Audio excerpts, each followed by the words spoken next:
ನಾಪೋಕ್ಲುವಿನಲ್ಲಿ ದಾಖಲಾತಿಗಳಿಲ್ಲದೆ ರಸ್ತೆ ಸುರಕ್ಷತಾ ನಿಯಮ ಉಲ್ಲಂಘಿಸಿ ವಾಹನ ಚಲಾಯಿಸುತ್ತಿದ್ದ ಚಾಲಕರಿಗೆ ನಾಪೋಕ್ಲು ಪೊಲೀಸರು ದಂಡ ವಿಧಿಸಿ ಬಿಸಿ ಮುಟ್ಟಿಸಿದ್ದಾರೆ. ನಾಪೋಕ್ಲು ಠಾಣಾಧಿಕಾರಿ ರಾಘವೇಂದ್ರ ಅವರ ನೇತೃತ್ವದಲ್ಲಿ ನಾಪೋಕ್ಲು ಪಟ್ಟಣದ ಹೊರವಲಯದ ನೆಲಜಿ ಭಾಗಮಂಡಲ ಮುಖ್ಯ ರಸ್ತೆಯಲ್ಲಿ ವಾಹನಗಳ ಪರಿಶೀಲನೆ ನಡೆಸಿದ ಪೊಲೀಸರು ದಾಖಲಾತಿಗಳಿಲ್ಲದೆ ರಸ್ತೆ ಸುರಕ್ಷತಾ ನಿಯಮ ಉಲ್ಲಂಘಿಸಿ ವಾಹನ ಚಲಾಯಿಸುತ್ತಿದ್ದ ಚಾಲಕರಿಗೆ ಹಾಗೂ ಗೂಡ್ಸು ವಾಹನಗಳಲ್ಲಿ ನಿಯಮ ಉಲ್ಲಂಘಿಸಿ ಕಾರ್ಮಿಕರನ್ನು ಕರೆದೊಯ್ಯುತ್ತಿದ್ದ ಚಾಲಕರಿಗೆ ಹಾಗೂ ಇನ್ನಿತರ ವಾಹನ ಸವಾರರಿಗೆ ದಾಖಲಾತಿ ಪರಿಶೀಲಿಸಿ ದಂಡ ವಿಧಿಸಿ ಬಿಸಿ ಮುಟ್ಟಿಸಿದ್ದಾರೆ. ಇದೇ ವೇಳೆ ಡ್ರಿಂಕ್ ಅಂಡ್ ಡ್ರೈವ್ ಪರಿಶೀಲನೆ ನಡೆಸಿ ಸಿಕ್ಕಿಬಿದ್ದ ಚಾಲಕರಿಗೆ ದಂಡ ವಿಧಿಸಿ ವಾಹನವನ್ನು ವಶಕ್ಕೆ ಪಡೆದುಕೊಂಡರು. ಹೆಲ್ಮೆಟ್ ಧರಿಸದೆ ದ್ವಿಚಕ್ರ ವಾಹನ ಚಲಾಯಿಸುತ್ತಿದ್ದ ಸವಾರರಿಗೆ ಹೆಲ್ಮೆಟ್ ಧರಿಸದೆ ವಾಹನ ಚಲಾಯಿಸುವಾಗ ಅಪಘಾತವಾದರೆ ಉಂಟಾಗುವ ಪ್ರಾಣಹಾನಿಯ ಕುರಿತು ಜಾಗೃತಿ ಮೂಡಿಸಿದ ಠಾಣಾಧಿಕಾರಿ ರಾಘವೇಂದ್ರ ಮುಂದೆ ಕಡ್ಡಾಯವಾಗಿ ಹೆಲ್ಮೆಟ್ ಧರಿಸುವಂತೆ ಚಾಲಕರಿಗೆ ಸೂಚಿಸಿ ದಂಡ ವಿಧಿಸಿ ಎಚ್ಚರಿಕೆ ನೀಡಿದರು. ಈ ಸಂದರ್ಭ ಸಿಬ್ಬಂದಿಗಳಾದ ವಿಜಯ್ ಕುಮಾರ್, ನಾಗರಾಜ್, ಆನಂದ, ರಂಜಿತ್, ವೆಂಕಟೇಶ್, ಚಾಲಕ ಸಂತೋಷ್ ಪಾಲ್ಗೊಂಡಿದ್ದರು.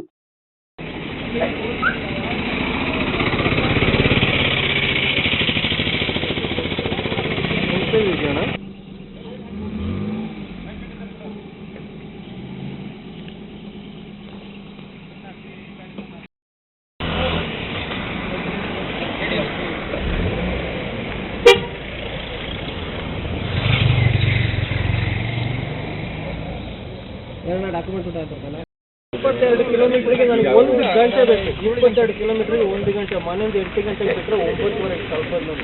ಯಾವ ಸಾಲಿಗೆ ಏನು ಕೆಲಸ ಮಾಡಬೇಕು?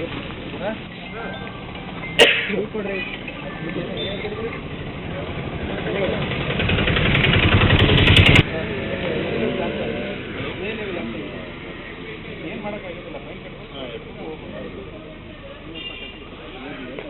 ಎರಡಿಲ್ಲ ಒಂದು ದಿಕ್ಕಿನ 1.5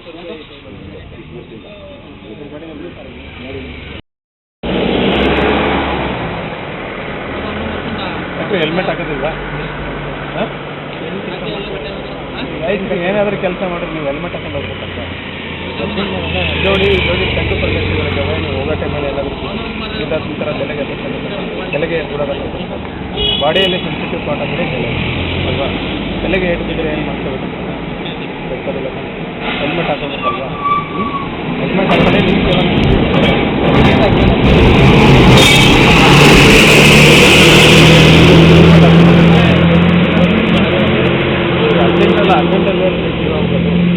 ಅರ್ಜೆಂಟಲ್ಲಿ ಅದಕ್ಕೆ ಅವಸರವೇ ಅಪಘಾತಕ್ಕೆ ಕಾರಣ. ಹೆಲ್ಮೆಟ್ ಹಾಕೋದು ಮುಂದಾದರೆ ಹೆಲ್ಮೆಟ್ ಹಾಕೋದು. ಫೈನ್ ಕಟ್ಟೋದು ನೀವು ಬದಲಾವಣೆ ಆಗಲಿ ಅಂತ ಮುಂದಾದರೂ ಚೆನ್ನಾಗಿರ್ಬೇಕು. ಹೆಲ್ಮೆಟ್ ಅದ